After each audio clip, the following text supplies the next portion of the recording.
오늘 읽은 말씀은 하나님께서 애굽 여인 사라의 여종 하갈을 통하여 이스마엘을 낳은 후 13년 만에 99세의 아브라함을 찾아오셔서 하나님께서 아브라함이라는 이름을 주시고 자손의 약속과 할례 언약을 주신 일에 이어지는 내용입니다.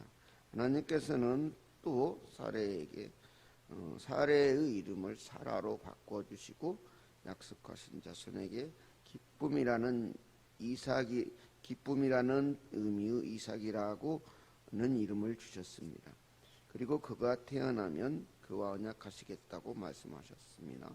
그리고 아브라함의 요청에 따라 이스마엘에게도 12민족의 약속을 주시고 아브라함을 떠나 올라가셨습니다. 이 아브라함은 하나님의 말씀에 따라서 그날 즉시 모든 족속이 할례를 행했어요. 이러한 본문을 통해서 우리는 예수 그리스도를 통해서 하나님의 자녀로 부름받은 성도로서 바른 신앙의 원리를 배울 수 있습니다.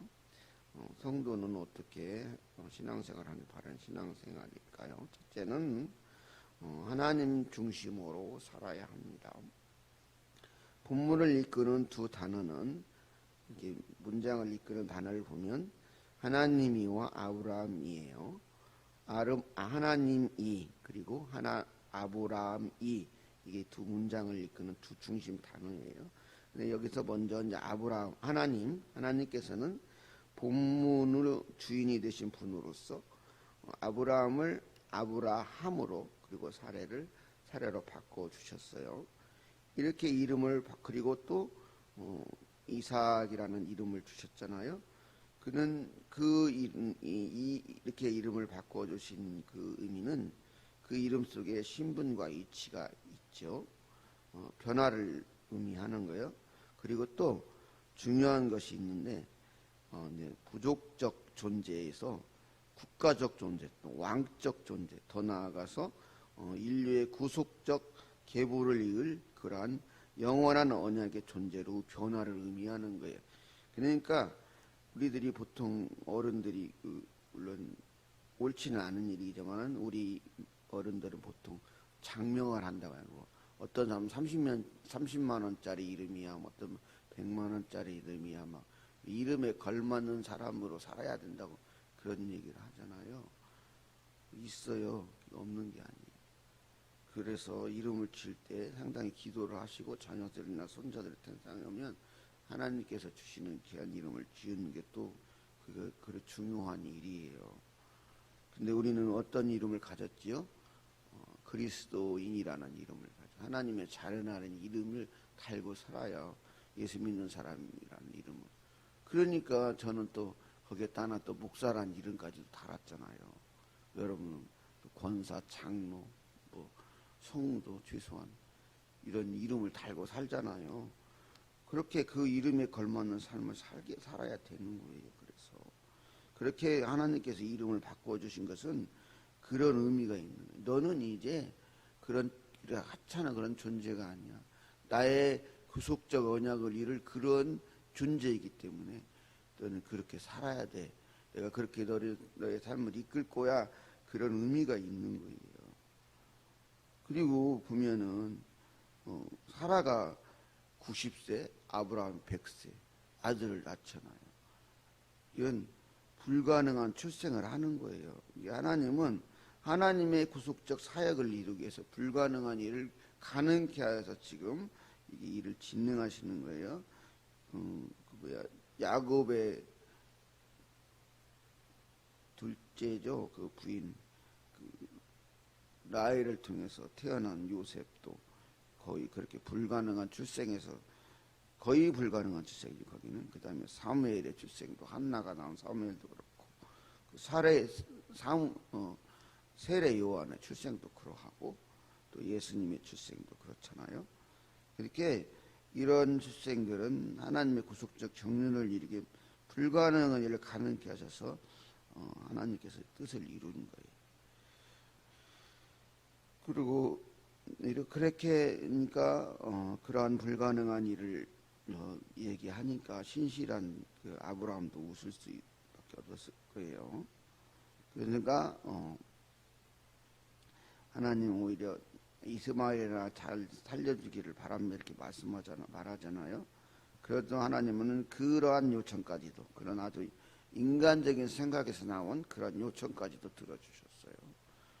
그리고 하나의 오차도 없이, 하나도 약속을 변경함이 없이 하나님께서는 그 아브라함을 통해서 인류 구속의 역사를 이루어 가셨어요. 그리고 그러한 하나님의 부르심에 순종하여서 따른 아브라함은 그래서 하나님 중심으로 신실하게 살아갔어요.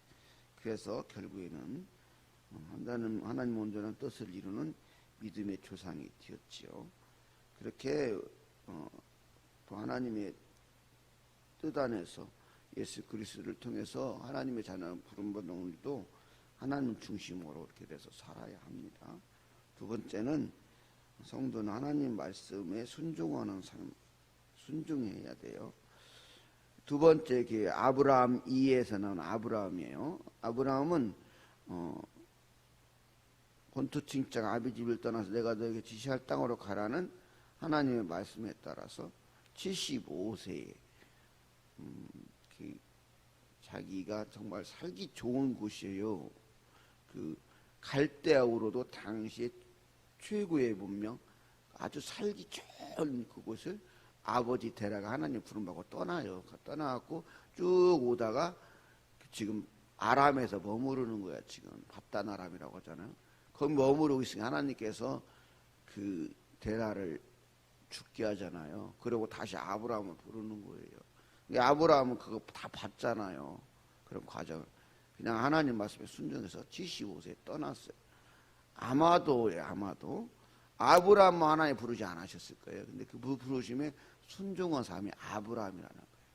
그게 보는 게 맞을 거예요. 그렇게 순종하고 갈 바를 모르고, 성경에 그러잖아요. 갈 바를 모르고 떠났다고. 그냥 하나님 말씀대로 가는 거예요. 가라고 하니까. 그렇게 갔던 아브라함도 하나님 말씀에 묻지 않고 이렇게 애굽에 갔다 곤경을 당하잖아요.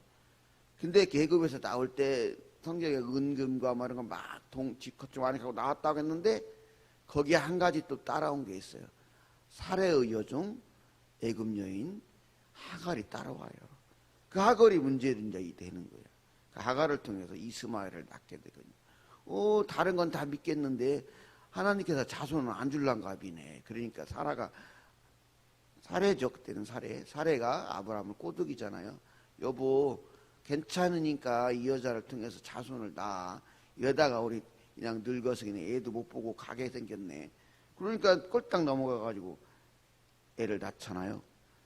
그 이스마엘을 낳고 성경을 잘 보면 하나님 13년간을 아브라함을 모른 채 하는 거예요. 이게 말하면 한마디로 괘씸하다 이거예요. 그러니까 네가 내가 너를 그렇게 했는데 아직도 나를 못 믿냐? 13년간의 반성의 시간이었다고 생각해야 돼. 그럼 얼마나 아브라함이 괴로웠겠어요. 생각해봐. 13년간이면 130년, 1300년 같았을 거예요. 아브라함. 그 아브라함을 찾아오신 거야. 하나님이 99세에. 그래서 지금 이름을 바꿔주는 거야. 자, 이제 너는 개혁이 필요하다. 이름을 바꿔. 삶을 바꿔. 이렇게 그런 의미가 있는 거예요. 그래갖고 100세의 아들을 낳잖아요. 진짜로. 근데 그렇게 하나님이 99세 말씀하실 때 아브라함도 진짜 너무 의아하고 놀란 거예요. 그걸 믿지를 못했다고 주석에 보면은 여러 이야기 상반된 얘기를 하기 때문에 저는 이렇게 생각했어요. 아브라함이 그 하나님 말씀을 신뢰하지 못한 건 아니겠지만은 너무나 놀랍고 의아해서 웃었던 거예요. 그건 맞은 것 같아요. 정말 그럴까? 이런 거죠. 쉽게 말하면. 그래서 여중에게 낳은 아브라함이라도 잘 살게 해주세요. 그 얘기를 하신 거예요. 하지만 하나님은 그 요청도 그냥 들어주셔요. 그냥 들어주시고 거기서 끝나는 게 아니고 그가 생각했던 것 이상을 뛰어넘어서 그의 정실부인 그 사라를 통해서 이삭을 주시겠다고 약속하는 거예요. 진짜 기쁨이 되게 하는 이삭을 주시겠다. 그래서 아브라함은 이제 진짜 순종의 사람으로 바뀌는 거죠. 그래서 어디까지 가냐면 100세에 낳은 아들을 이렇게 바치는 데까지 가잖아요. 그 전에가 오늘 나온 게 할례잖아요. 하나님이 그렇게 약속하고 아브라함을 떠나가자 바로 행한 일이 뭐냐면 바로 즉시 할례를 행해요. 근데 이게 어디까지 나와서 이게 이제 또 언급되겠지만은 이방 사람에게서 사온 잣까지 다 함께 할례를 받아요. 근데 이제 나중에 여러분 주석이라는 것을 살펴보시면 그 이방인들은 그 몸에 손을 대는 거, 특히 그 남자 국에 그 칼 대는 거요, 그 종교적인 신념에서 목숨을 걸어도 안 하는 일이에요. 그걸 같이 한 거예요, 아브라함이. 그렇게 철저히 하나님 말씀에 순종하는 사람이어서 그렇게 즉시 순종하는 사람이 아브라함이 또 하나님이 백세의 아들을 갖다가 아브라함 또 나를 믿지? 그 아들 이유는 있어요. 그렇게 한 이유가 너무나 하나님 아브라함이 그 아이에 집중을 하는 거예요. 백세에 낳은 아들이니까 그랬을 거라고 보는 거예요. 그러니까 하나님이 이제 진짜 네가 나를 사랑해? 그래 아기보다 나에게 중요해? 네가 날 중요하게 생각해? 그러면 그 아들을 바쳐 얘기한 거예요. 근데 아브라함은 망설임 없이 갖다 딱 진짜 바치는 거예요. 칼도 칼고 나무도 쪼개고 직접 해서 아브라함이. 하나는 다 과정을 봤기 때문에 아브라함이 나에게 진짜 이삭을 바치는구나 해서 멈추게 하신 거예요. 그렇게 절대 순종의 사람이 된 거예요. 그래서 어떻게 됐어요? 그 절대 순종의 믿음에서 구속의 계보가 이어지고 하나님을 이루는 거예요. 여러분도 어떤 사람이 될까요? 내가 생각해보면 이것은 하나님 뜻이 아닌가 봐요. 아무래도 하나님 이상한 것 같아. 그러면은 하나님의 일을 못 이루는 거예요. 그래도 하나님 말씀이면 순종하는 성도는 그렇게 말씀에 순종하는 사람이 돼요. 마지막으로 세 번째는 이웃과 함께하는 삶을 살아야 돼요. 본문 23절, 27절은 하나님께서 말씀하시는 게 할례를 행하는 내용들이잖아요. 거기에 본문 27절 마지막 구절에 함께 할례를 행했다라 말이 중요해요. 함께 했다. 금방 앞에도 말한 것처럼 그 할례 아브라함 그럴 수 있어요. 당연히 하나님 말씀이 하지. 그 이스마엘 내 아들인가 당연히 그렇게 하지. 거기까지도 이해가 돼요. 그다음에 집에서 태어난 자 가능하죠. 근데 마지막 돈으로 이방 사람에게 사온 자 이건 쉬운 문제가 아닌 거라니까요. 아무리 주인이라도 나 목숨을 걸어도 그 일은 못해요. 왜요? 이걸 할례를 행한 거예요. 어떻게 이렇게 가능했을까? 그것은 앞부분의 말씀을 보면은 그 13장이나 거기 보면은 그 룻이 소돔까지 가가지고 소돔 전쟁을 하잖아요. 가고 룻을 구하려고 318명의 군사를 이끌고 가잖아요. 그것만을 보지 말고 그 많은 부족의 사람들과 전쟁을 하러 갈 때 그 사람들이 다 가잖아요. 가서 싸우잖아요. 그러면은 자기들도 목숨을 걸고 싸우는 거예요. 소수니까. 그만큼 아브라함을 신뢰하는 사람들 때 그렇게 했다. 그렇게 신뢰의 관계를 이루는 공동체였기 때문에 아브라함을 따라 하는 거예요. 그렇게. 그리고 또 나중에 보면은 이삭의 그 부인을 데리러 엘리에셀이라는 사람이 가잖아요. 엘리에셀은 그냥 돈 갖고 튀어도 돼요. 그런데 아브라함만 그대로 하잖아요. 그 신앙 그대로 나타내잖아요. 그렇게 함께하는 관계를 이뤘다는 얘기가 돼요. 그렇기 때문에 오늘 이런 할례를 할 수 있는 성도는요 그렇게 이웃과 믿지 않는 사람들과도 그 신실한 믿음으로 하나를 이루는 사람이 되어야 되는 거예요. 교회에서만 우리 이게 하고 그게 아니고 밖에 나가도 직장에 가서도 마을에 가서도 예수는 안 믿는 사람일지라도 그런 관계를 이룰 수 있는 신실한 믿음으로 살을 사명이 있는 아브라함은 그렇게 살았다는 것을 딱 이 한 구절을 보여주는 거예요. 함께 살례를 받았다. 그러면은 함께 죽었다는 의미도 되는 거예요. 왜냐하면 그때 당시에 할례를 행하는 목숨을 거는 행동이에요. 그래서 쉽게 안 된다는 거예요. 그리고 그걸 떠나 종교적으로 우리는 못해. 죽으면 죽었지 안 한다니까요.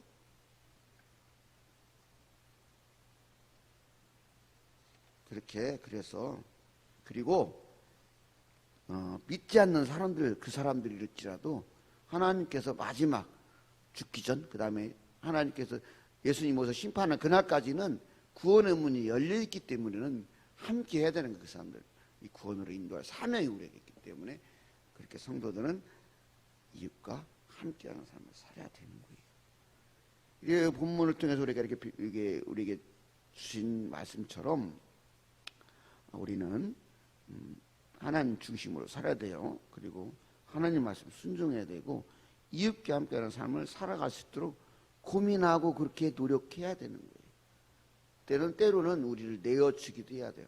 예수님이 우리를 위해서 온전히 자신을 내어준 것처럼 그게 신앙생활은 그러니 참 어렵습니다.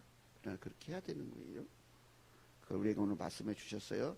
그렇게 하심으로써 하나님의 구원의 역사를 이루는 주인공 여러분이 되시고 그 하나님의 구원의 은총을 주는 또 여러분이 되기를 소망합니다.